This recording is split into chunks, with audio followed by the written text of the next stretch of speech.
वेओनो company पर ED की red के क्या मायने। इन्वेस्टर्स की घबराहट जायज, कंपनी ने पैसे डबल करने का दिया था प्लान। नेशन न्यूज की खबर पर आई कई बातें सामने। करोड़ों रुपयों का है खेल, ईडी की कार्रवाई पर दे रहे हैं लोग अलग अलग प्रतिक्रिया। कुछ लोगों का कहना है कि कंपनी फ्रॉड कर गई है, तो कुछ लोगों का कहना है कि ईडी की कार्रवाई गलत। कंपनी ने ईडी पर कर रखा है कोर्ट केस। कई कह रहे हैं कि हमारा लाखों रुपया कंपनी के पास फंस गया, पैसा डूबने का डर। तो कई लोगों की प्रतिक्रिया है कि कंपनी का ऑडिट चल रहा है, 20 नवंबर 2024 तक मिल जाएगा रिटर्न्स। अब 20 तारीख तक लोगों को पैसा मिला या नहीं ये तो वो जाने। लेकिन नेशन न्यूज को भेजी गई ईमेल का अभी तक नहीं मिला कोई जवाब। ईडी जो देश की एक बड़ी जांच एजेंसी है, अपना काम कर रही है। क्या निष्कर्ष निकलता है, इसका इंतजार करना होगा।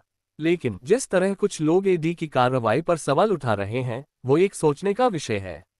अगर देश की एजेंसी के पास कुछ इनपुट रही होगी, तभी तो एजेंसी ने वेओनो कंपनी के ठिकानों पर दस्तक दी है। लेकिन नेशन न्यूज की खबर पर आए लोगों की प्रतिक्रिया से साफ नजर आ रहा है कि कुछ तो गोलमाल है। हमारा फिर कंपनी के निदेशकों से सवाल है कि अपनी प्रतिक्रिया दें और अपना पक्ष रखें, क्योंकि आपके निवेशकों को आपके पक्ष का बेसब्री से इंतजार है।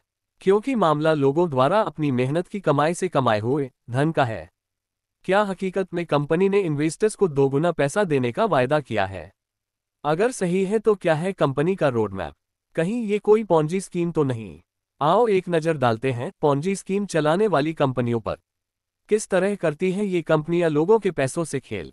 पोंजी स्कीम एक निवेश धोखाधड़ी है, जिसमें नए निवेशकों से मिलने वाले पैसे का इस्तेमाल मौजूदा निवेशकों को भुगतान करने में किया जाता है। पोंजी स्कीम कंपनियों के कुछ स्कीम ये हैं। नए निवेशकों से पैसे इकट्ठा करने के बाद उन पैसे का इस्तेमाल मौजूदा निवेशकों को भुगतान करने में किया जाता है। पोंजी स्कीम आयोजक अक्सर कम या बिना किसी जोखिम के उच्च रिटर्न का वादा करते हैं। कई पोंजी स्कीमों में धोखेबाज पैसे का निवेश नहीं करते, इसके बजाय वे पैसे का इस्तेमाल उन लोगों को भुगतान करने के लिए करते हैं जिन्होंने पहले निवेश किया था। पोंजी स्कीमों को जीवित रहने के लिए नए पैसे के निरंतर प्रवाह की जरूरत होती है। जब नए निवेशकों को जोड़ना मुश्किल हो जाता है या जब बड़ी संख्या में मौजूदा निवेशक नकद निकाल लेते हैं, तो ये योजनाएं ध्वस्त हो जाती हैं। वेओनो कंपनी किस मॉडल पर काम कर रही थी?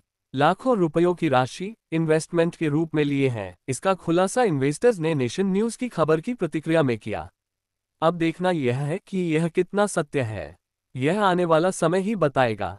लेकिन निवेशकों को उनका इन्वेस्ट किया हुआ पैसा वापस मिलना चाहिए, जैसा कि अभी तक वेओनो कंपनी अपना पक्ष रखने में असमर्थ है। इससे कई तरह के प्रश्न खड़े होना स्वाभाविक है। Nation news bureau report.